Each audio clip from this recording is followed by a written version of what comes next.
வணக்கம், இது crime time. நான் பாலவேல் சக்கரவர்த்தி.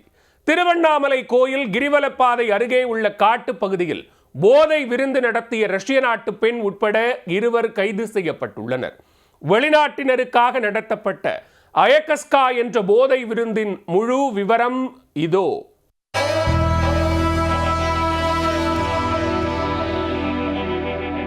நினைத்தாலே முக்தி தரும் ஆன்மீக பூமி திருவண்ணாமலை.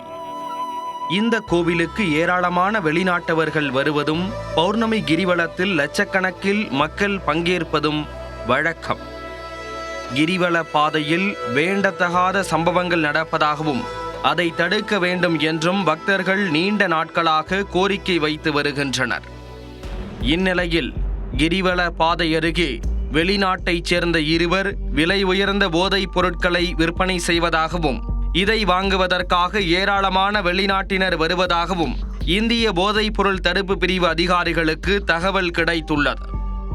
அதன் பேரில் திருவண்ணாமலை கோவில் கிரிவல பாதையில் பெரும்பாக்கம் பகுதியில் தங்கியிருந்த ரஷ்ய நாட்டு பெண் உட்பட 2 போலீசார் பிடித்தனர்.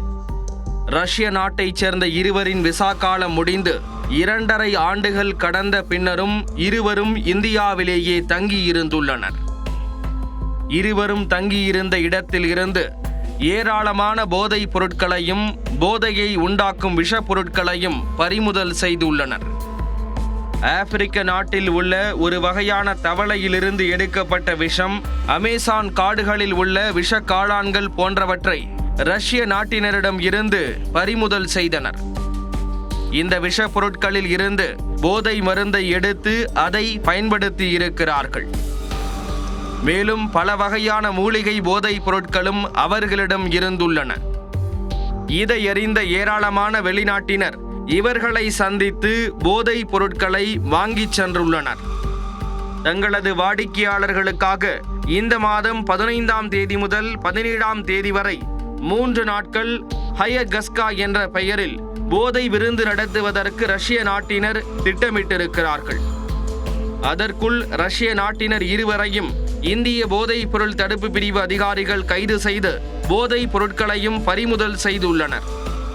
இவர்கள் 2 ஆன்மீக பயணம் என்ற பெயரில் இந்தியா முழுவதும் பிரபலமான கோவில் பகுதிகளில் தங்கி இதுபோல போதைப் பொருள் விற்றிருப்பதும் விசாரணையில் தெரிய வந்துள்ளது.